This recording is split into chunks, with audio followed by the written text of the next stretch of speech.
আপনারা বিভিন্ন গণমাধ্যমে ইতিমধ্যে রিপোর্ট করেছেন যে সেন্ট মার্টিন দ্বীপের প্রাকৃতিক পরিবেশ ফিরে আসা শুরু হয়েছে। এখন আমরা পর্যটন মন্ত্রণালয়ের সাথে কাজ করছি, যে নিয়ন্ত্রণমূলক কাজগুলো আমরা করছি তার পাশাপাশি ওই দ্বীপটাকে নিয়ে একটা মাস্টার প্ল্যান করা যায় কিনা। কিছু কিছু মাস্টার প্ল্যান ব্যক্তি পর্যায়ে, প্রতিষ্ঠান পর্যায়ে করা হয়েছে, সরকারি পর্যায়ে নেই। সরকারি পর্যায়ে কিন্তু সেন্ট মার্টিনের জন্য নীতিমালা করা আছে, যেগুলো গেজেট নোটিফাই। এই তিনটার সমন্বয়ে আমরা একটা মাস্টার প্ল্যান করতে পারি কিনা। এইটার পাশাপাশি আমরা জলবায়ু পরিবর্তন ট্রাস্ট ফান্ড থেকে একটা প্রকল্প অনুমোদন করা হয়েছে, যেখানে অল্টারনেটিভ লাইভলিহুড দেয়া হবে সেন্ট মার্টিনের মানুষদেরকে। তারা প্রথাগতভাবে যেই জীবিকার সাথে জড়িত সেই জীবিকার বিষয়গুলোই একটু সাপোর্ট দিয়ে এগিয়ে নেওয়া যায় কিনা। সেখানে কৃষি মন্ত্রণালয় ইতোমধ্যে কৃষি সম্প্রসারণ অধিদপ্তর থেকে 2 জন ব্যক্তিকে পার্মানেন্টলি ওখানে পোস্টিং দিয়ে দিয়েছে। তাছাড়া 2টি বেসরকারি সংস্থা ব্র্যাক এবং কোস্ট, তারা আমাদেরকে অ্যাসেসমেন্ট করে সাহায্য করছে যে কী ধরনের অল্টারনেটিভ লাইভলিহুড আসলে ওখানে ফিজিবল এবং সেটার মার্কেট কি হতে পারে। এই কাজটাও আমরা আশা করি আমরা জুলাইয়ের মধ্যে আনুষ্ঠানিকভাবে শুরু করে দেব। এবার একটু আসি শিল্প দূষণ নিয়ে।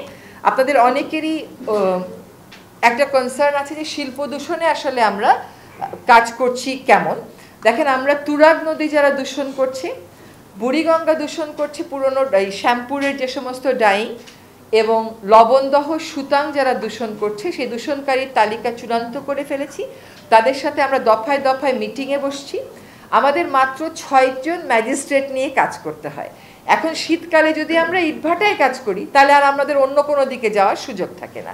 সেজন্য আমরা অন্য মন্ত্রণালয় যাদের ম্যাজিস্ট্রেসি পাওয়ার আছে তাদের সাথে মিলে ম্যাজিস্ট্রেসি কন্ডাক্ট করব। আগামী 6 মাসে আমাদের প্রাধান্য হবে শিল্প দূষণ।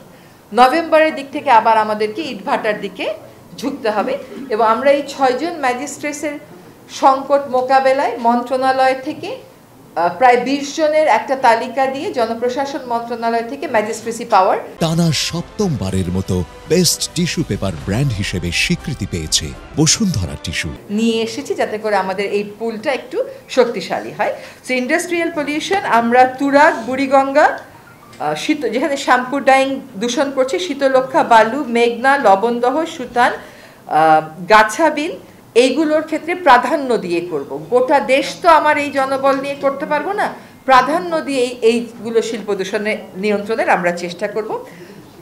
হিল ইকোসিস্টেমটা মনিটর করার জন্য এবং বনের অবস্থা মনিটর করার জন্য অনলাইন মনিটরিং চালু করা যায় কিনা, এই জন্য CEGIS কাজ করছে, তারা আমাদেরকে সাহায্য করবে। ইতোমধ্যে দেশের 18টি জেলা থেকে ডিসি মহোদয়দের কাছ থেকে, 18টা না আসলে 15টা, কারণ বান্দরবন, রাঙ্গামাটি আর খাগড়াছড়ি প্রায় পুরোটাই পাহাড় হওয়ার কারণে ওরা তালিকা দেয়নি।